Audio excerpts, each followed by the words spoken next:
Hi, my name is Ryan Lane, and welcome to my review channel. So for today's movie, I will be reviewing One Piece film Gold, a 2016 anime film based upon the hit anime series One Piece.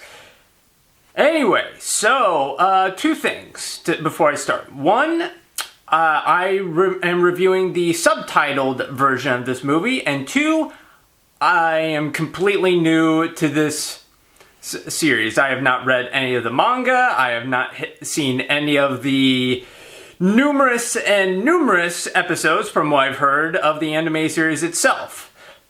But with that being said, I enjoyed this movie nonetheless. This film is reasonably kind to newcomers. It does a good job of introducing you to all the characters from the series and introducing new ones as well.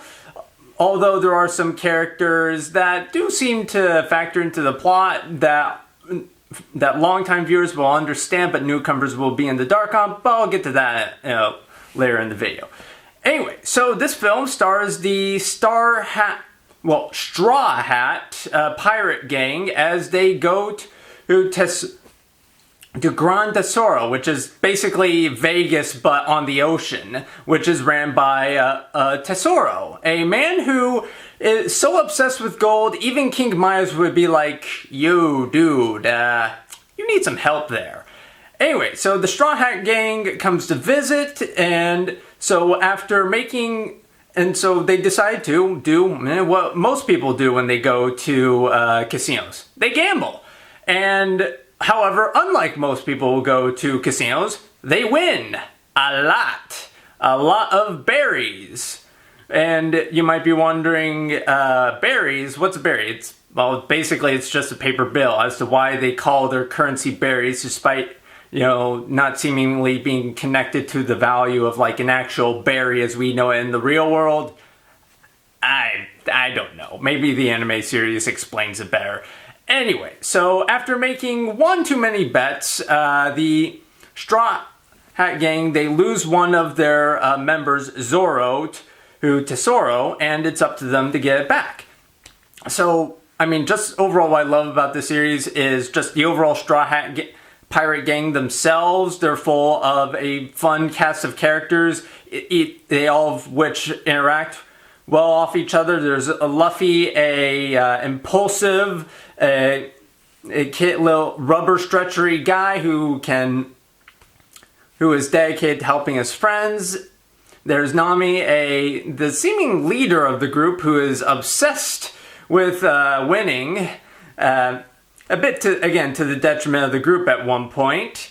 There's a literal skeleton character, plus a whole host of other characters with a bunch of fun powers.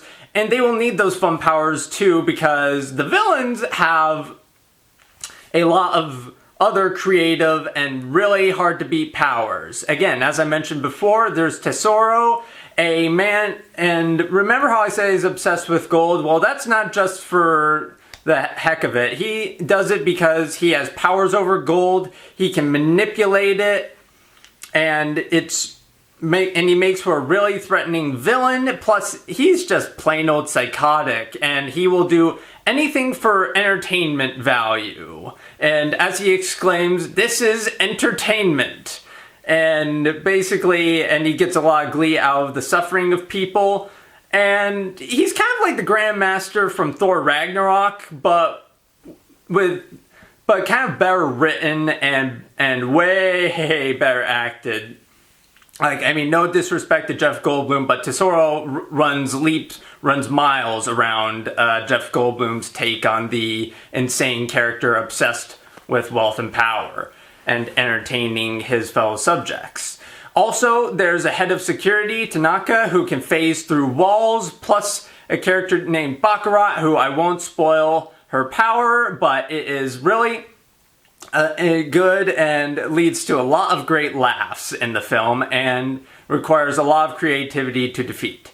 Speaking of creativity, the film is really creative with its visuals, everything from how the ship is run. Regarding animals, there are snails that function as security cameras, turtles that help power the vehicles on land, owls that function as laser sight, as laser wires, essentially. It's all really fun, and they all factor into a heist sequence that occurs in the film that is done very well. It's a good, if anyone needs a good example on how to write a good heist sequence, I mean, there are probably better ones, but but One Piece Film Gold heist sequence is pretty done as well. You know, it has it follows the usual bounds of a traditional heist film. You know, lay out the plan, but then the plan goes wrong and they have to adapt. But, I mean, thankfully, the twists and turns aren't very predictable, and they're all a lot of fun. And personally, for me, with regards to characters, my two favorites are Nami and Kurina. They have a good dynamic between each other. They're both fellow pirates that have a past, and that past is unfolded throughout the film in great detail, and it's really compelling. They're kind of my favorite part of the film. And so, also the visuals. The visuals are stunning. This film merges CGI with the 2D visuals amazingly well. The CGI is used to bring the city together in great fashion. I love it. It's really good. And despite a lot of the city being rendered in gold, ironically enough, it feels tacky, but in a good way. It never felt like an eyesore.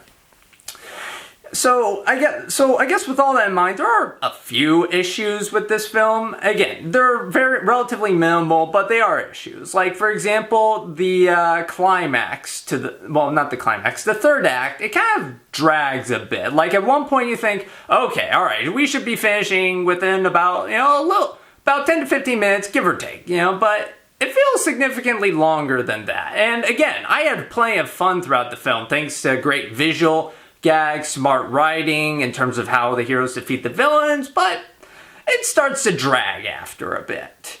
Also, as I mentioned earlier, there are some recurring characters, or at least I imagine they're recurring characters based off of the responses of some of my fellow audience members in the movie, that without that, again, they don't ruin the film, but if you don't know the proper context behind them, like I did, you can't really appreciate their importance to the film. So, yeah. Again, not a huge problem. They're thankfully not a huge part of the film, but they're a wee bit of a problem. So, with all that in mind, thanks to amazing visuals, a fun voice cast, and good writing, I will be giving One Piece Film Gold 3.5 out of 5 stars. Anyway, thank you for watching. Have a good rest of your day.